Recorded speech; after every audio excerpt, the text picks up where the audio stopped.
Hello friends, welcome to a new video.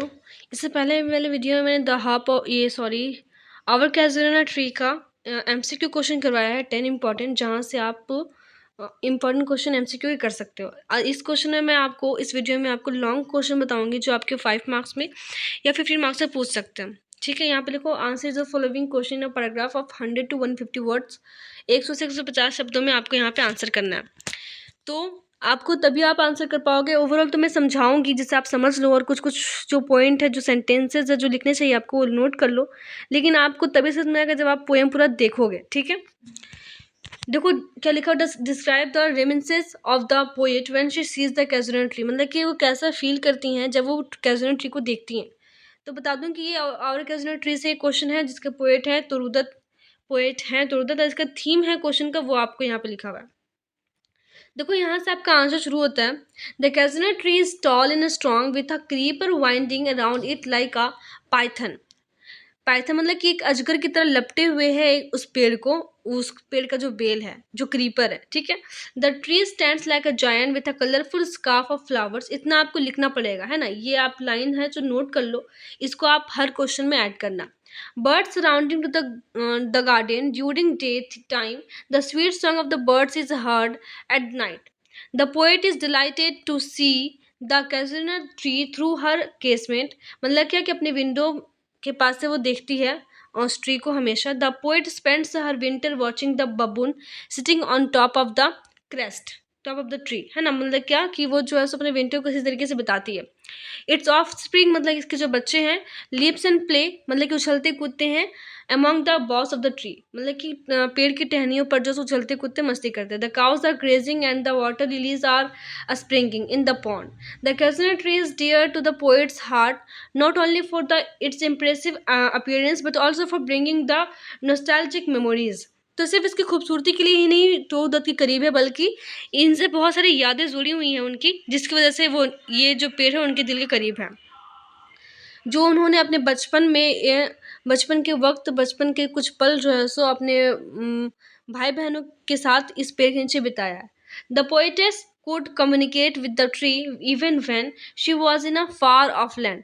तो ये तब भी ये चीज़ों को कम्युनिकेट कर पा रही जो बहुत दूर हैं वो अपने देश से, मतलब इंडिया से बहुत दूर है। She could here the tree laments in her absence. मतलब कि बाकी लोग जो नहीं है फिर भी उन यादों को ये महसूस कर सकती हैं। She could here the tree laments. She immortalizes the tree through her poem like the poet Wordsworth who sanctified the yew tree of Borrowdale valley in his poem.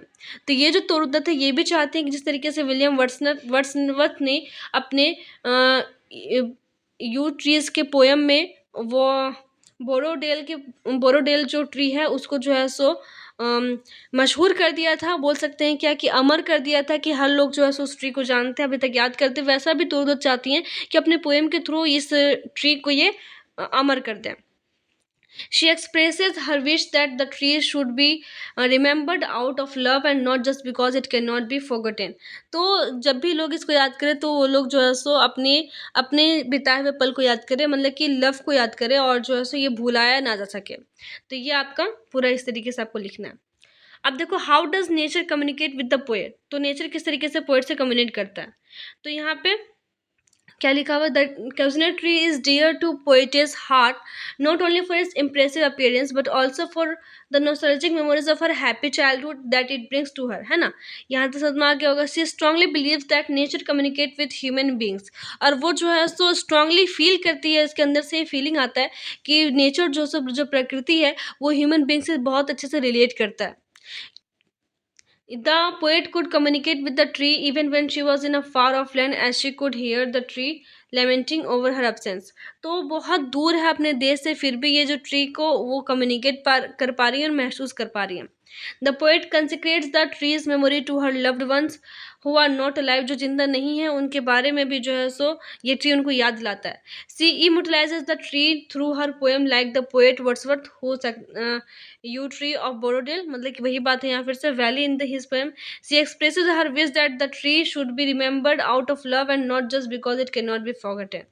तो बस वही सारी चीज़ें हैं, इस तरीके से वो कम्युनिकेट करती हैं। The poet immortalizes the tree. इसको आपको जो इलुकेट करना है, कि जो है सो किस तरीके से उसको अमर बनाना चाहती है, किस तरीके से इमोर्टल बनाना चाहती है ट्री को। ठीक है, तो यहाँ पे देखो क्या लिखा हुआ है। The casino tree is dear to the poet's heart not only for its impressive appearance but also for the nostalgic memories of her happy childhood that it brings to her. She strongly believes that nature communicates with human beings. The poetess could communicate with the tree even when she was in a far off land. बाकी सारी चीज़ें same है, आपको यहाँ से the poetess consecrate the tree's memory to her loved ones who are not alive, she loves them above all for their sake, the she immortalizes the tree through this poem.